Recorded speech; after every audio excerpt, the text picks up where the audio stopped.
Okay, guys, it's our everyday show time, and here I am on my daily show of 5,000 word bank challenge. And it's a pleasure hunting, researching, planning for the day. And may I request you to allow me to introduce myself. Okay, who am I? I'm Vinita Vora. I'm a consultant, coach, and digital marketer. I'm here on a mission to help the dreamers dream more, and then work hard to turn those dreams into reality. Yes, if one of the many dreams is to work, study, or travel abroad, then here I am to help you. How can I help you? Number one, whenever you have to go out to work, study, or immigrate, you have to qualify English language proficiency test. It's required, whether you need visa, whether you need to go out to study or to work or to do anything. Yes. So English language proficiency is tested by various examinations. It could be IELTS, it could be uh, TOEFL, it could be Pearson, it could be Duolingo, it could be any other exam. Even SAT has to be taken if you want to take admission in any university of United States. So now SAT is accepted in Indian liberal arts colleges also. In fact, in many more places now, SAT exam is also accepted. So you need a strong English proficiency. And one of the major planks of English proficiency is your vocabulary. Okay. So once you have a rich word bank, not just single words, even collocations, even phrases, even idioms, and yes, added to your wonderful ideas, your knowledge, you can really produce a wonderful write-up or an interaction or a conversation, because you have everything that is required uh, to make that dish, to create that savory. So how will you do that? By committing yourself to adding to your vocabulary every day, you know, one step at a time. Every day matters. You must commit to your memory, to your practical usage, not just memory, it will not help. To your practical usage, at least 20, if it's a big number, make it 10, to your memory, to your usage, to your practice. And once you start doing it, not only that, you will start exploring, you will start going deeper, you will start reading, you will start listening, you will do something to achieve that goal.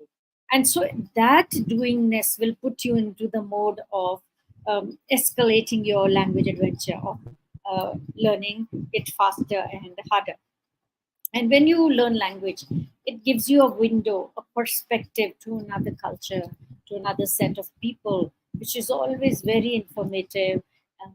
And it gives you a wider perspective, it gives you a vision, it gives you depth, it adds to your vision, it gives you depth. So I would recommend, yes, go learn language, not just one. If you have a flair, learn many, and it's a great thing to do. It's a feather in your cap. It's a wonderful ornament to your resume, even to your SOPs. Okay, so here we are, and now I'm on the drive of phrases. Earlier I resorted to collocations, and now I'm trying to bring to you that even phrases, not just single word as vocab, has to be learned and practiced. You need to practice using phrases. In fact, these phrases, they make your language more fluent, more more engaging, more persuasive.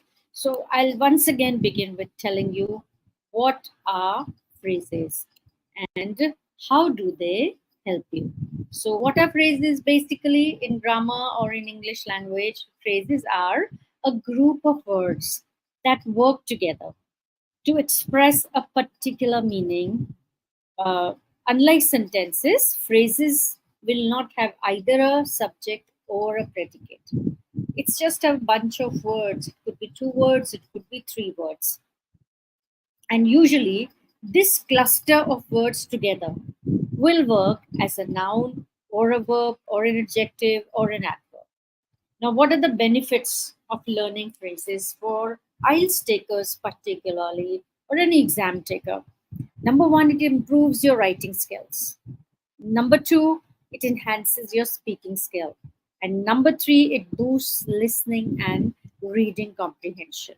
Okay, so you see, it adds to all the four skills that you need to uh, showcase that you're proficient at. And now, how many kinds of phrases are there? There could be any number of. It could be noun phrases, verb phrases, adjective phrases, adverb phrases, prepositional phrases, whichever category, in whichever category they are working or doing that work. We call them phrases.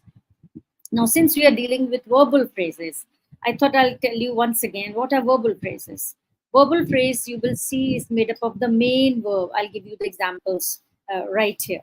And one, it could have helping verb, and it expresses the tense, mood, or voice.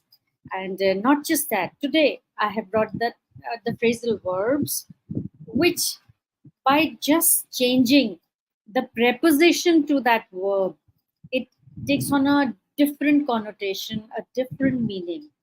And for example, I take the word run.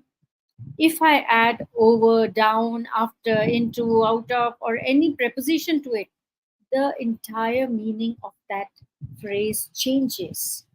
It's not that simple run which you will understand in English as a run. No, it's a totally different scenario. And this is actually interesting. So I thought I'll cover this. And now I will share my screen to show you which verbs I'm talking about today. I'm talking of phrasal verbs. Okay, here we go. So I'm talking about phrasal verbs. Now we take the verb run. So what is the main verb? Run. You all understand what is run. Run. And now if I add phrases, add different prepositions, what will be the different meanings of this word run? Number one, we take run over. To hit someone or something with a vehicle. To drive over someone or something. So just now we had a news where a couple, two people, when they were traveling, I think in Pune or around Pune, they were run over by a Porsche. So the practice tests run over time to ensure students are thoroughly prepared for the IELTS exam. So I've given you both the contexts. To hit someone or something with a vehicle, to drive over someone or something. Right? So the practice tests run over time to ensure students are thoroughly prepared for the IELTS exam. So I'm giving you different contexts. Run down, to lose energy or stop working, to become less effective or efficient. Now, what is the sentence? After studying for hours, she felt completely run down and needed a break. Okay, the cells have run down. I need to replace the cells. Different context. So you feel run down when you have worked hard and you feel you need a break because now your energy is sapped and your speed has become less. Run after, to chase something or someone. That is to pursue someone or something. So what is the sentence? Students run after high scores, but consistent practice is the key to success. So how will you run after high score? Until and unless you don't practice for your IELTS exam. So anything you do, you need practice. Be it your IELTS exam, your college exam, your any entrance exam, anywhere you are. You know, exams are a way, are a gateway, even to the jobs, even to upscale in your jobs. So exams are always there. And believe me, English is always a part of it. Okay. So even if you are addressing the quantitative aptitude or logical ability, you need English to understand it. So English is the prerequisite to anything you undertake. Next word we take is run into. Now, run into. This is to encounter someone unexpectedly. He ran into a friend from his IELTS class at the library. I ran into an old friend of mine yesterday at the Sun to Human session that I'm going to. Run out of. That is to no longer have any of something. You exhaust the supply of that. She ran out of time during the writing section of the IELTS test. So you have to work hard, practice hard, so that you don't fall prey to running out of time. Okay, so that you don't run out of time either for reading skill or the writing section. Run through, to practice or rehearse something quickly, to go over something briefly. We will run through the key points one more time before the speaking test. So run through, you take a quick cursory glance. So run through the verbs that we have done so far. Okay, next is your run-up definition of run-up, or the meaning is to allow bills or debts to increase. Running up. He ran up a large bill by purchasing numerous IELTS preparation books. I hope you are not doing that. It's not the resources that matter. It's your practice that matter. It is your engagement with whatever resource you have that matters. It's your time management that matters. It's your mindset that matters. Okay, so to run up. So you don't have to run up a large purchasing numerous IELTS preparation books. Make, we take another verb. And now see, this verb is make. If I add preposition to it, how they take on a different connotation. I'll dwell on these more. I'll just bring verb and prepositions, add them to it, and you see how it takes on a different meaning.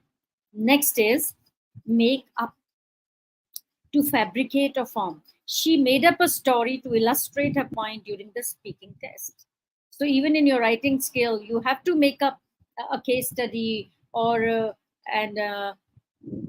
you cite a case study or an example, or you make up a story to illustrate your point. Make out, to understand or decipher something, to perceive or comprehend. He could barely make out the instructions due to the poor audio quality. Make out, to understand. Make for, to move towards something, to head in the direction of. Good grammar makes for clear and effective communication in the writing test. Mind you, make off, to leave quickly, to escape or depart suddenly. After the exam, the students made off to celebrate their hard work. I think we all do. I'm sure you are also waiting to get this exam and then to celebrate your, to accept a less satisfactory alternative. Despite not having all the study materials, she made do with what she had and still perform well. Okay, only a bad toolsman blames his tools. Yes, you can make do with whatever you have if you are totally committed to it, if you are hardworking, if you're sincere, and you have a passion to make it, a passion to do it. Nothing stops you, not even the paucity of resources. Make up for, to compensate for something, to counterbalance or make amends for something. He studied extra hours to make up for the time he lost earlier.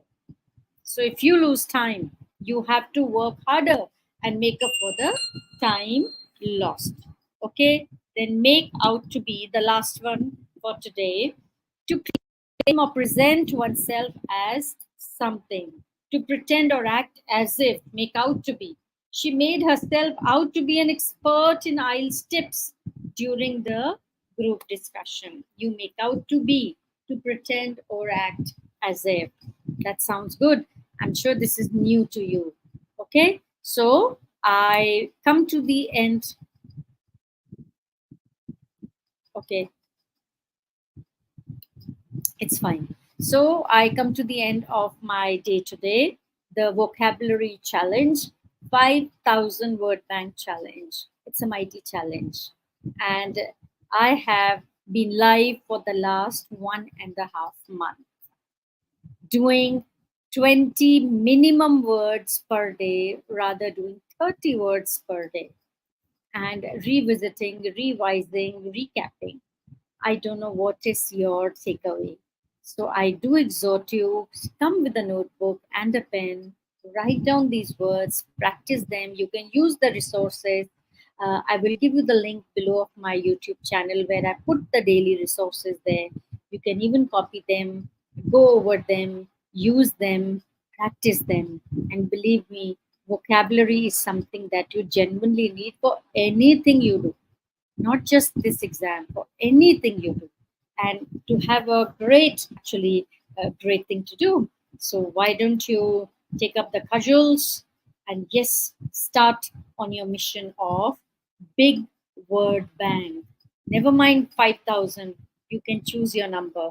It's the choice is yours, the work is yours, persistence is yours. So with this, I end my show. I'll meet you again tomorrow, same platform, a time, approximately the same time. Goodbye.